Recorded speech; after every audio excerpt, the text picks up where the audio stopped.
नमस्कार, आप देख रहे हैं एन स्टार न्यूज।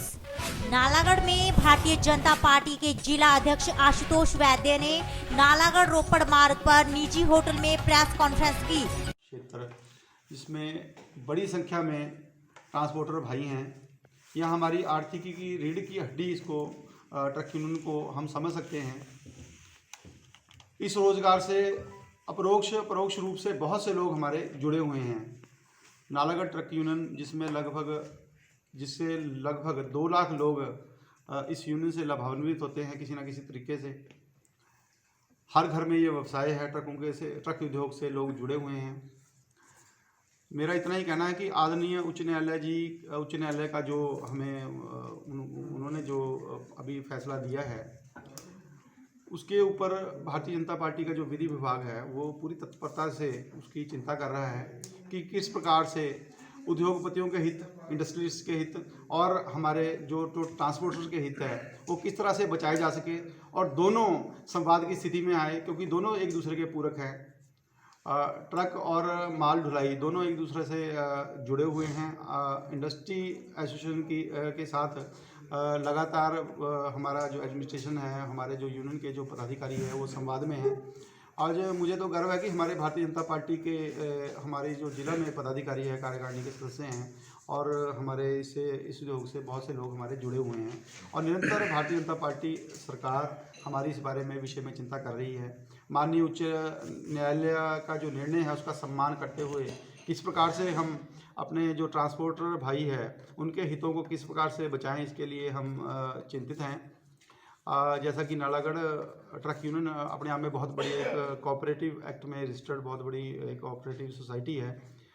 मुझे लगता है कि हिमाचल की सबसे बड़ी कोऑपरेटिव सोसाइटी है और पूरी तरह से ये लीगल है।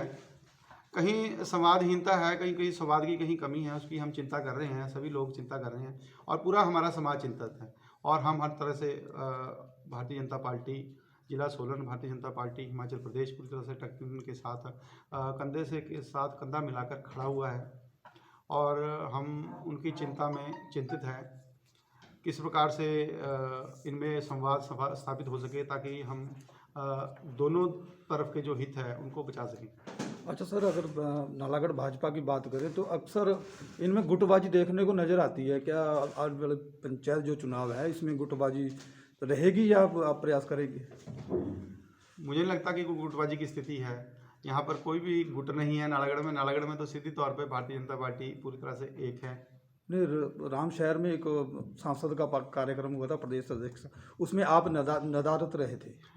आपको थोड़ा तो जानकारी का नंदलाल जी अभाव है। मैं उस कार्यक्रम में था, मैं और मंच पे था और उसके साथ जो उद्घाटन हुए उसमें उसके मेरे जो फोटोग्राफ्स है वो सारे उसमें थे। मैं उसमें पूरी तरह से रहा। उसके बाद आगामी जो यहाँ पे सैनिक विश्राम गृह में कार्यक्रम हुआ उसमें अध्यक्ष जी के साथ था। मीडिया में आई थी बातें कि तो उसका खंडन कर दिया है। उसके साथ मैं चित्रों सहित प्रमाणों के सहित मैंने उसका खंडन कर दिया है।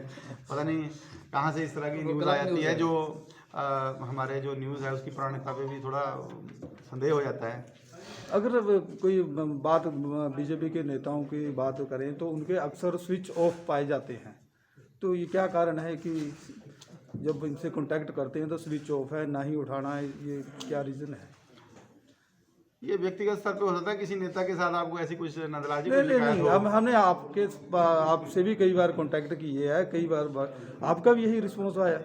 मेरा अक्सर आपसे कांटेक्ट होता रहता है। हम सामाजिक प्राणी हैं, हम लोगों के बीच में होते हैं, कई बार किसी बैठक में होते हैं। अभी मेरा फ़ोन स्विच ऑफ है, अभी मैं आपके साथ प्रेस वार्ता में हूँ। कई बार कई फ़ोनों को हम बाद में उसके बाद कोशिश करते हैं कि तकरीबन लोगों को फ़ोन कर लें। उसके बाद आपका स्विच ऑफ होता था, हमारी तरफ से प्रयास होता है कि बाद में कर सकें। अब फ़ोन के बारे में थोड़ी सी मैं आपको ऑफ द रिकॉर्ड बता रहा हूँ कि थोड़ी हमारी एक बाध्यता उसमें होती है कि जब कोई व्यक्तिगत तौर पे अपनी बात कोई रख रहा है तो उसकी बात को सुनना ज़्यादा आवश्यक हो जाता है बजाय कि फ़ोन सुनने के। उसके बाद फ़ोन जरूर करना चाहिए, इसका हमारा प्रयास होता है और हम करते हैं। अगर बीजेपी नेताओं के दून पे जो बीजेपी के नेता है उनके ऊपर कभी अवैध खनन, कभी अवैध कब्जे के आरोप लगते रहते हैं, क्या सच्चाई है इसमें? क्या है मामला? क्या राजनीतिक प्रेरित है? मामला जानकारी में आ गया, उस पर कार्रवाई करेगी भारतीय जनता पार्टी। ऐसा तो अभी ध्यान में कोई ऐसा मामला कोई आया नहीं।